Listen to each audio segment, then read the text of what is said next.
Well, today I would be speaking about the growth of the novel. The novel is perhaps a logical development of the early romances.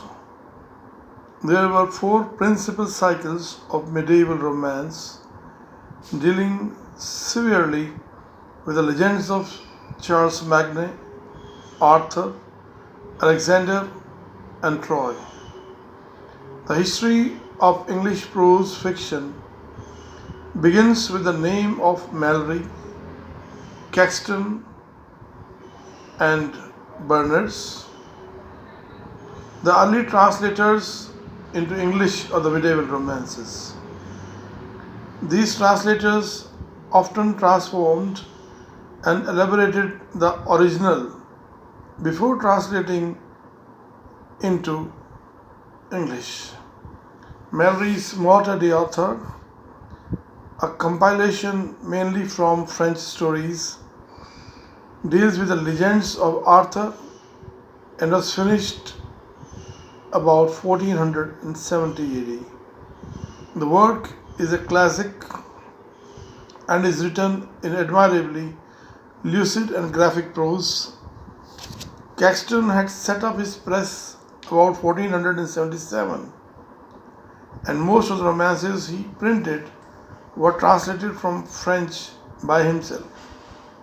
His aim was to reach a wide audience, and his style is suited to this purpose. Lord Berners translated into English Froissart's Chronicles, and the translations were printed in 1534. With the English Renaissance, the Italian novellia came into favor and fashion, and during the first 20 years of Elizabeth's reign, a surprisingly large number of translations of Latin and Italian stories were made. Painter's Palace of Pleasure in 1566 is a large and the best known of these numerous collections of translated stories. It was the success of these compilations which prompted John Lyly to write his Euphues, the Anatomy of Wit in 1579, which Raleigh calls the first original prose novel written in English. The book is more important for its curious style than for the story. The style is entirely poetic, and the structure of sentences is based on antithesis, alliteration, and cross alliteration. Profuse allusions to classical mythology and to fictitious pseudo natural history of Pliny are another characteristic feature of this style. Sir Philip Sidney's Arcadia, posthumously published in 1590, is another prose poem. The story told is extremely rambling and diffuse, with interminable digressions and cross purposes. This book is written in a style which is as artificial as and even more poetic than the style of Euphues. The main trick here is a habit of playing with a word or two words till their meaning is more than exhausted. The novel took a stride forward in the hands of a few Elizabethan prose writers. Robert Greene wrote a number of euphuistic romances such as Pandosia and Menaphon, but more important than these are the pamphlets in which he struck a realistic vein and cast euphuism aside. In these coney-catching tracts, Greene described the underworld of contemporary London, the cheats and swindlers, and their tricks and habits. Thomas Nash modelled his writings on Greene's tracts and wrote a number of pamphlets resembling his own. In pamphlets such as The Anatomy of Absurdity, Pierce Penniless, and terrors of the night, Nash reviewed the manners, absurdities, and superstitions of the day. Often he is unconsciously influenced by the euphemistic style of writing, but the best of his writing is his own.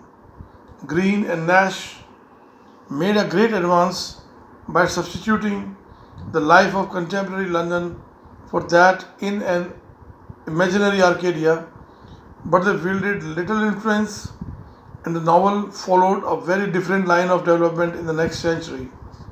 Of Nash's numerous pamphlets, the only one written in the form of a novel is The Unfortunate Traveller, published in 1594.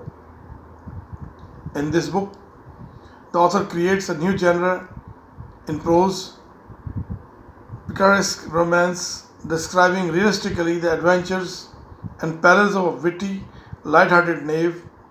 This work is also regarded as the first historical novel in English. Thomas Lodge is remembered for his Rosalind, a good euphemistic romance to which Shakespeare was indebted for the plot of As You Like It. In the novels of Thomas Delaunay, the medieval guild life has been preserved. His Jack of Newbury is a story of a young weaver's apprentice, and The Gentle Craft is a survey of shoemakers from legendary times and tells the story of a 15th century shoemaker, Simon Eyre. For the sentimental parts of The Gentle Craft, Delaunay has recourse to the artificial euphemistic style, but the worship scenes have been described in clear, gay, and lively prose. Thomas Dekker did not write novels, but social studies and pictures of London life. There is an excess of rhetoric in The Wonderful Year, which describes the plague of London in 1603, but in The Girl's Hornbook, which gives real pictures of London life, realism and humor are in happy union. Towards the close of the Elizabeth's reign of the English drama, it was at its height of popularity and prestige, and the first period of the English novel was ended. The drama had literally killed the novel, and when later the drama itself declined, England was being shaken by political upheavals, and the age consequently became one of the political pamphleteering. Yet in this period of political turmoils, one species of fiction became popular. This was a French heroic romance, and we find translation after translation made into English of these romances. These are extremely dull and long-winded and contain long soliloquies and is exceedingly elaborate. Generally, they are stories within stories. The intrigue is absurdly complex. La Colbrand and Millet Iscandre, the best known of the French romances, had their translations and imitators in England. The English heroic romances like Parthenisa in 1654 and Aratina in 1661 and Pandion and Amphigenia have all the worst faults of the French romances: extremely long-windedness and conventionality, the hopeless loosenesses of construction, and the extravagance of style and manner. Meanwhile, the various elements of the novel proper were being produced in different workshops in the Restoration period.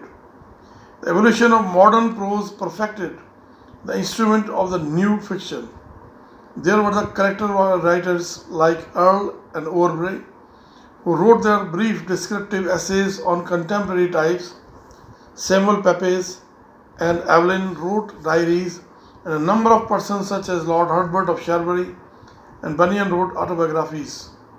The journals, diaries, and biographies which were published in the 17th century suggested a new and realistic way of storytelling. Moreover, there were the letters dealing with the contemporary life. Howell had popularized the habit of publishing familiar letters. Margaret, Duchess of Newcastle, wrote sociable letters in which Her award aim was to express under cover of letters the humors of mankind. Thus, we see that the various elements of the novel had been produced, and it only required a genius to fuse them together and create the first real English novel. Thank you for today.